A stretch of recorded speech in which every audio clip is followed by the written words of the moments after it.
Hello বন্ধুরা, কেমন আছেন সবাই? আশা করি সবাই ভালো আছেন এবং সুস্থ আছেন। তো বন্ধুরা, অবশেষে ফাইন্যান্স ডিপার্টমেন্টের তরফে নতুন একটা বিজ্ঞপ্তি জারি করা হয়েছে। কন্যাশ্রী এবং রূপশ্রী প্রকল্পে যারা দীর্ঘদিন ধরে কাজ করছেন তাদের মজুরি ভাতা বৃদ্ধি হলো মূলত। ঠিক কত টাকা বৃদ্ধি হলো তা আজকের ভিডিওতে আপনারা জানতে পারবেন। তো ভিডিওটা কেউ স্কিপ করবেন না, কারণ দীর্ঘদিন ধরে এই data entry operator, account manager এবং ডাটা ম্যানেজার পদে যারা কাজ করছেন এবং ডিএম অফিসেও যারা কাজ করেছেন কন্যাশ্রী রূপশ্রী প্রকল্পে ডাটা এন্ট্রি অপারেটর হিসাবে, মূলত তাদের বেতন বৃদ্ধি এতদিন পরে হতে চলেছে। তো ভিডিওটা কেউ স্কিপ করবেন না, প্রথম থেকে শেষ পর্যন্ত দেখবেন। দেখতে পাচ্ছেন government of West Bengal department women and child social welfare ডিপার্টমেন্টের তরফে কিন্তু একটা নোটিশ জারি করেছে বিকাশ ভবন, যেখানে north block 10th floor, Salt Lake, Kolkata. বাম দিকে রয়েছে একটা মেমো নাম্বার, এই যে মেমো নাম্বার, ডান দিকে রয়েছে ডেট, যেটা 18/9/2024 তারিখে নোটিফিকেশন রিলিজ করেছে। এই নোটিফিকেশন মাধ্যমে কি বলা হয়েছে? নোটিফিকেশনটা মূলত করা হয়েছে কন্যাশ্রী এবং রূপশ্রী প্রকল্পে যারা দীর্ঘদিন কাজ করছেন সেই সমস্ত আইটি পার্সোনাল কন্ট্রাকচুয়ালদের মূলত বেতন বৃদ্ধি করা হলো, যাদেরকে 192 আইটি পার্সোনালের মাধ্যমে 2020 সালে 16/10/2020 সালে পিএনএডি ডিপার্টমেন্টের আন্ডারে আনা হয়েছিল। তাদের দীর্ঘদিন ধরে পরিশ্রমিকের ফল আজকে মূলত ফলতে চলেছে, কারণ তাদের বেতন এবারে বৃদ্ধি হতে চলেছে। The remuneration of contractual engaged IT personal engaged under Kanyashree and Rupashree প্রকল্প who were but under the ambit notification number 192 IT 6/2020 পিএনআরডির গভর্নমেন্টের আন্ডারে দি রিভাইজ করছে ফাইন্যান্স ডিপার্টমেন্ট। এবং বলা হয়েছে যে ডিপার্টমেন্টের মেমো নাম্বার এখানে দেখানো হয়েছে অ্যানুয়াল ইনহ্যান্সমেন্ট উইথ এফেক্ট 1/4/2024, অর্থাৎ এই যে ইনহ্যান্সটা এটা কিন্তু 1/4/2024 থেকে কার্যকর হবে। কিন্তু দীর্ঘদিন অপেক্ষা করার পরে এরা যেহেতু প্রজেক্টের আন্ডারে কাজ করছিল এতদিন ধরে, তাই তাদের প্রজেক্টের আন্ডারে কাজ করার জন্য এই যে আইটি পার্সোনালকে দীর্ঘদিন অপেক্ষা করার পরে তাদের গভর্নমেন্ট অফ ওয়েস্ট বেঙ্গল তাদের পারিশ্রমিক বৃদ্ধি করতে চলেছে। নাও দেয়ার গভর্নমেন্ট প্লেসড করছে the extend of the following finance benefit of non IT personal engage the post, যারা অ্যাকাউন্ট পদে রয়েছেন অর্থাৎ কন্যাশ্রী রূপশ্রীর অ্যাকাউন্ট পদে যারা রয়েছেন, ডাটা ম্যানেজার পদে যারা রয়েছেন, সিম্পলভাবে অ্যাকাউন্ট কাম ডাটা ম্যানেজার পদে সমস্ত কর্মচারীদের বেতন বৃদ্ধি হবে। যারা রয়েছেন মূলত ডাটা এন্ট্রি অপারেটর পদে আন্ডার কন্যাশ্রী প্রকল্প অ্যান্ড অ্যাকাউন্টস এবং ডাটা এন্ট্রি অপারেটর পদে তাদেরও এই বেতন বৃদ্ধি হবে, কারণ কন্যাশ্রী এবং রূপশ্রী প্রকল্পের বেতন বৃদ্ধির এই অর্ডার কপি মূলত the entry point the remuneration of the following category contractual স্টাফদের জন্য মূলত। ওকে, সো কি বলা হয়েছে এখানে? বলা হয়েছে কন্যাশ্রী রূপশ্রী প্রকল্প who are not covered under the ambit PNRA department memo number 192 IT date 16/10/2020 now revised করছে দি ফলোয়িং ম্যানার। অর্থাৎ দুটি এখানে অর্ডার বোঝানো হয়েছে, যে দুটি অর্ডার অনেকের মধ্যে কনফিউশন রয়েছে যে কাদের বেতন 21,000 হলো, কাদের বেতন 16,000 হলো। দেখুন বন্ধুরা, যারা ডিএম অফিস বা বড় বড় অফিসে নিযুক্ত রয়েছেন, যারা মেন হেডকোয়ার্টারে রয়েছেন, যারা অ্যাকাউন্ট পদে কাজ করছেন কন্যাশ্রী রূপশ্রীর, তাদের একটা স্ট্রাকচার আলাদা হয়েছে, এবং যারা ব্লক লেভেলে কাজ করছেন দেখবেন ডাটা এন্ট্রি অপারেটর হিসেবে, তাদের একটা স্ট্রাকচার আলাদা হয়েছে। তো ক্যাটাগরি ওয়াইজে আমি আজকে বোঝাবো যে দুটো স্ট্রাকচার কীভাবে আলাদা হয়েছে। দেখুন, ক্যাটাগরি অনুযায়ী অ্যাকাউন্টস পদে যারা কাজ করছেন কন্যাশ্রী প্রকল্পের, যাদের বেতন মূলত হেড অফিসে যারা কাজ করছেন, অর্থাৎ ধরুন ডিএম অফিসে যারা কন্যাশ্রী রূপশ্রীর অ্যাকাউন্টেন্ট ম্যানেজার হিসেবে কাজ করছেন, ডাটা ম্যানেজার হিসেবে কাজ করছেন, তাদের বেতনটা বলা হচ্ছে। এখানে বলা হচ্ছে যে এতদিন ধরে 15,000 টাকায় তারা কাজ করতেন, তাদের বেতন রিভাইসড রিমুনাইজেশনের মাধ্যমে অর্থাৎ বৃদ্ধির মাধ্যমে বেতন গিয়ে দাঁড়াবে কিন্তু 21,000 টাকা।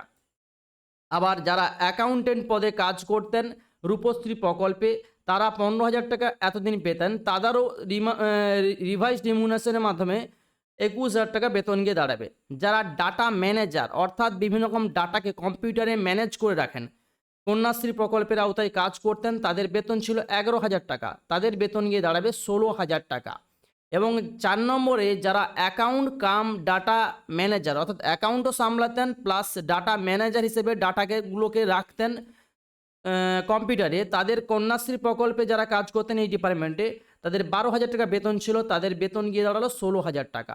এবারে বলবো যে ব্লক লেভেলে যারা কাজ করেন মূলত আপনারা দেখে থাকবেন ডাটা এন্ট্রি অপারেটর হিসেবে, তাদের বেতন কত টাকা হলো।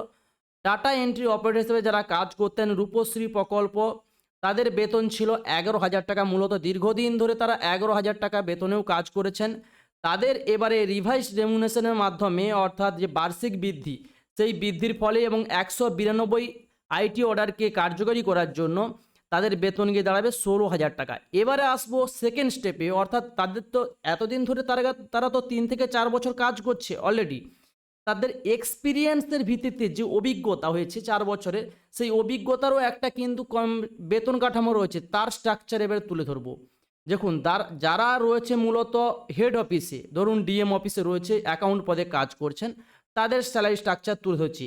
ইউটিলাইজেশন রেমুনাইজেশন, অর্থাৎ তাদের এতদিন যারা হেড অফিসে কাজ করতেন, ব্লক লেভেল নয়, একদম ডাইরেক্ট ডিএম অফিস কিংবা আদার্স কোনো অফিস, তাদের বেতন দাঁড়াবে স্টার্টিং 21,000 টাকা। তাদের অ্যানুয়াল ইনহ্যান্সমেন্ট, বাৎসরিক বৃদ্ধি পেয়েছে 800 টাকা করে, নর্মালি বাৎসরিক বৃদ্ধি। এবং যদি এই সমস্ত কর্মচারী রেমুনাইজেশনের মাধ্যমে কমপ্লিট করে 5 বছর এন্টিলিয়াইট এঙ্গেজমেন্টের মাধ্যমে, তাহলে তাদের বেতন দাঁড়াবে 26,000 টাকা। যদি কেউ 5 বছরের বেশি কাজ করেন, যেমন এরা যদি 5 বছর কাজ করে, এদের বাৎসরিক বেতন কিন্তু দাঁড়াবে তখন 900 টাকা, অর্থাৎ 100 টাকা বেশি। 800 টাকা প্রথম ছিল, 800 থেকে 900 টাকা। আবার যদি এরা 10 বছর ধরে কাজ করেন, তাহলে রিমুনাইজেশনের মাধ্যমে 10 বছরে তাদের বেতন গিয়ে দাঁড়াবে 32,000 টাকা। আবার যদি বলি এরা যদি আরও বেশি দিন কাজ করে, 10 বছরের বেশি দিন, 10 বছর কাজ করলে এদের বাৎসরিক কিন্তু দাঁড়াবে 1,000 টাকা করে বাৎসরিক বৃদ্ধি, অর্থাৎ ইনক্রিমেন্ট যাকে বলা হয়, সেটা কিন্তু 1,000 টাকা করে বাড়তে থাকবে। আবার যদি ধরি এরা 15 বছর ধরে কাজ করে থাকে, তাহলে তাদের বেতন গিয়ে দাঁড়াবে 40,000 টাকা। রেমুনাইজেশনের মাধ্যমে তাদের বেতন গিয়ে দাঁড়াবে 40,000 টাকা। এবং এই কর্মচারীদের 15 বছর যদি কাজ করেন, তাহলে এদের বাৎসরিক বৃদ্ধি কিন্তু 1,200 টাকা করে পার বছর, অ্যানুয়াল এনহ্যান্সমেন্ট তাদের বেড়ে যাবে। এটা থাকলো ব্লক অফিস নয়, যারা হেড অফিসে কাজ করেন মূলত তাদের জন্য, এটা হেড অফিসদের জন্য। হেড অফিসে কাজ করেন যারা, তারা হলো ডিএম অফিসে বিভিন্ন রকম দপ্তরে কাজ করেন, তাদের জন্য মূলত এই স্ট্রাকচারটা। সেকেন্ড স্ট্রাকচারটা এবার আমি তুলে ধরবো। সেকেন্ড স্ট্রাকচারটাতে আমি বলবো যে যারা দি রেমুনাইজেশন অফ স্ল্যাবে রয়েছে ডাটা ম্যানেজার পদে কাজ করছেন ব্লক লেভেলে, অ্যাকাউন্ট কাম ডাটা ম্যানেজার আন্ডার কন্যাশ্রী প্রকল্প, এবং data entry operator under Rupashree প্রকল্প। অর্থাৎ রূপশ্রী প্রকল্পেও অনেকে দেখবেন ডাটা এন্ট্রি অপারেটর হিসেবেও কাজ করছেন। দীর্ঘদিন তাদের অপেক্ষার অবসান হয়েছে, তাদের স্টার্টিং বেতন খুবই কম ছিল। ইউটিলাইজেশন রেমুনাইজেশনের মাধ্যমে তাদের বেতন গিয়ে দাঁড়াবে 16,000 টাকা। বাৎসরিক বা অ্যানুয়াল এনহ্যান্সমেন্ট পাবে তারা 600 টাকা করে প্রতি বছর। এবং যদি এই কর্মচারীরা যদি তাদের 5 বছর চাকরি জীবন কমপ্লিট করে নেয়, অর্থাৎ 5 ইয়ার্স একটা এক্সপিরিয়েন্স, তো এক্সপিরিয়েন্সের উপরে ভিত্তি করে তাদের বেতন দাঁড়াবে 5 বছর পরে 20,000 টাকা। অলরেডি যারা নিয়োগ হয়েছিলেন অলরেডি 3 থেকে 4 বছর হয়ে গেছে, তো 1 বছর পরে তাদের কিন্তু বেতন দাঁড়িয়ে যাবে 20,000 টাকা। তো 5 বছরের বেশি যারা কাজ করবেন তাদের দাঁড়াবে 700 টাকা অ্যানুয়াল। যদি 10 বছর কেউ এখানে কাজ করেন ব্লক লেভেলে, দেখবেন তাদের বেতন দাঁড়াবে 25,000 টাকা। যারা কন্যাশ্রী কিংবা রূপশ্রী প্রকল্পে ডাটা এন্ট্রি অপারেটর হিসেবে কাজ করতেন এতদিন, তাদের এটা স্ট্রাকচার, ডাটা এন্ট্রি অপারেটর হিসেবে কাজ করতেন। ক্লিয়ার বস? তো আরও ডিটেলসটা আমি স্টেপ বাই স্টেপ বলে দিচ্ছি। এখানে যারা 10 বছর কাজ করবেন তাদের বাৎসরিক বৃদ্ধি হবে 800 টাকা। এবং 10 বছর কমপ্লিট হয়ে গেলে যদি কেউ 15 বছর কাজ করেন, 15 বছর কাজ করলে তাদের বেতন গিয়ে দাঁড়াবে সিম্পল হবে 31,000 টাকা। এবং 15 বছরের বেশি কাজ করলে তাদের বেতন গিয়ে দাঁড়াবে প্রতি বছরে 1,000 টাকা করে। এরকম স্ট্রাকচার হিসেব করেই কিন্তু দুটো স্ট্রাকচার তৈরি করা হয়েছে। একটা হলো ডিস্ট্রিক্ট লেভেলে যারা কাজ করেন তাদের স্ট্রাকচার, আরেকটি হলো ব্লক লেভেলে যারা কাজ করেন তাদের স্ট্রাকচার। দুটো স্ট্রাকচার সম্পূর্ণ আলাদা, কারণ দুটো স্ট্রাকচার লেভেলের কাজও আলাদা করতে হয়। যারা ডিস্ট্রিক্ট লেভেলে কাজ করেন তাদেরকে অনেকগুলি সামলাতে হয় কাজ, যেমন অ্যাকাউন্টস, ডাটা ম্যানেজ করতে হয়, ডাটা ম্যানেজার হিসেবে তারাও কাজ করেন। আবার যারা ব্লক লেভেলে কাজ করেন তাদের কিন্তু ডাটা এন্ট্রি অপারেটর হিসেবে কাজ করেন, তাই তাদের স্ল্যাব বা স্ট্রাকচার কাঠামো কিন্তু এই সেকেন্ডসটা। ওকে, সো প্রত্যেকেরই হয়তো ধীরে ধীরে অর্ডার কপিগুলি বেরোবে। কন্যাশ্রী রূপশ্রী প্রকল্পে অলরেডি অর্ডারটা বেরিয়ে গেছে, দেখতে পাচ্ছেন সেই অর্ডার কপি, যেখানে 192 আইটি পার্সোনালদের এই অর্ডারটা কার্যকরী করা হয়েছে কন্যাশ্রী এবং রূপশ্রী প্রকল্পে যারা কাজ করছেন মূলত তাদের জন্য। এখানে ফাইন্যান্স ডিপার্টমেন্টে আপনারা চোখ রাখবেন, ধীরে ধীরে সবার অর্ডার কপি কিন্তু বেরিয়ে যাবে। আজকের ভিডিও কেমন লাগলো সেটা কমেন্টস বক্সে অবশ্যই কমেন্টস করে জানাবেন। ভিডিও যদি আপনাদের ভালো লাগে ভিডিওতে অবশ্যই একটা লাইক করবেন, সাবস্ক্রাইব করবেন এবং শেয়ার করতে ভুলবেন না। Thanks for watching my video.